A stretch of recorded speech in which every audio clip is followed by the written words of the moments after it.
It's a nice summer evening. You're outside grilling some steaks and hot dogs for the family when suddenly a disaster happens. Grilling disasters are common, but with some tips, you can make sure your cookout is delicious and not dangerous. Don Tips joins us with some grilling safety tips this Tuesday. But this is something we don't put a whole lot of thought behind. Yeah. But as an insurance agent, you've heard it all. You're exactly right. We see so much stuff, Andy. But again, it's just one of those things, like you said, it's summer night, it's easy. You go out the grill, whether you've got burgers, hot dogs, steaks, you know, whatever. It's just an easy way to do it. Here's something to think about. If you don't think it happens, 16,900 emergency room visits from grilling alone. Yeah, exactly. That's a year.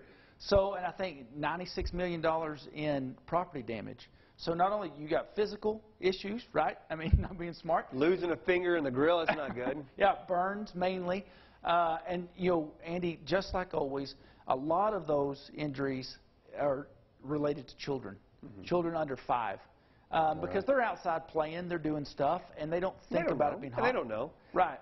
So here comes the part of the program where we're going to help you out. We've got 5 tips for safer grilling, and it starts with checking that gas line. Yeah, you always got to check the gas line, Andy. You know, we're so dry and hot. Those gas lines and it's just one of those things you don't think about. They can get cracked.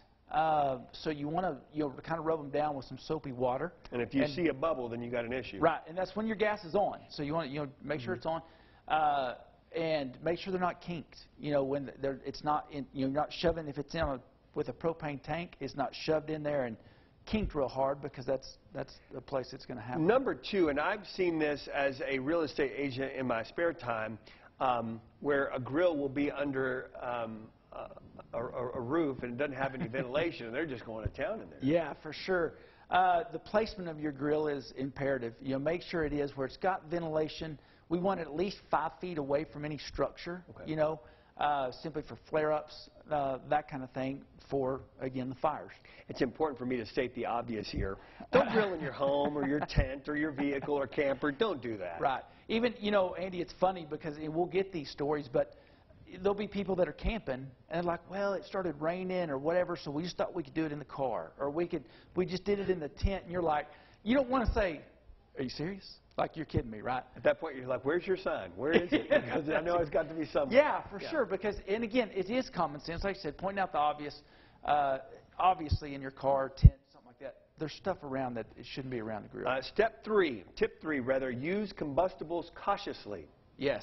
Yeah. So, and again, whether you're at home or camping, whether it's charcoal, actually charcoal grills are the cause of most of the problem, which you wouldn't necessarily think. You think of gas grills and that kind of thing, but in starting that thing. It's probably one of those Joe Dirt moments where you've got a charcoal fire and somebody's got the lighter fluid and just kind of getting on it, right? That's exactly right. There, and they'll store it right there. They'll squirt that stuff on there and store it right there, or not store it, but just put it. Just put it there. Yeah, and obviously it's flammable and it's very quick.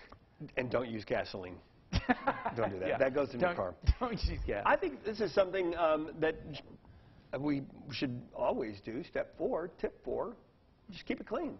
Yeah, keep it clean. And again, just like your heater, your furnaces, that kind of thing, it's at least an annual thing that you need to do. Before grilling season starts, you need to take it apart, clean the burners, clean the pan, if there's the pan under it where the grease and the fat drips.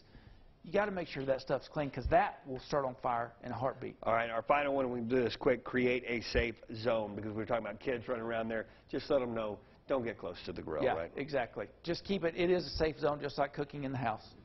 Just keep it free of everything. Keep kids mainly away These from tips were free of charge. You can also get an insurance quote free of charge. All you have to do is call my good friend Don Tips. If you haven't talked to your real estate agent in the last 6 months, maybe it's time to get insurance agent, either way. Yes, on both of those accounts. Yeah. I don't know where my mind went there. Coming up next on Screen is Great and a necessity, but it can't.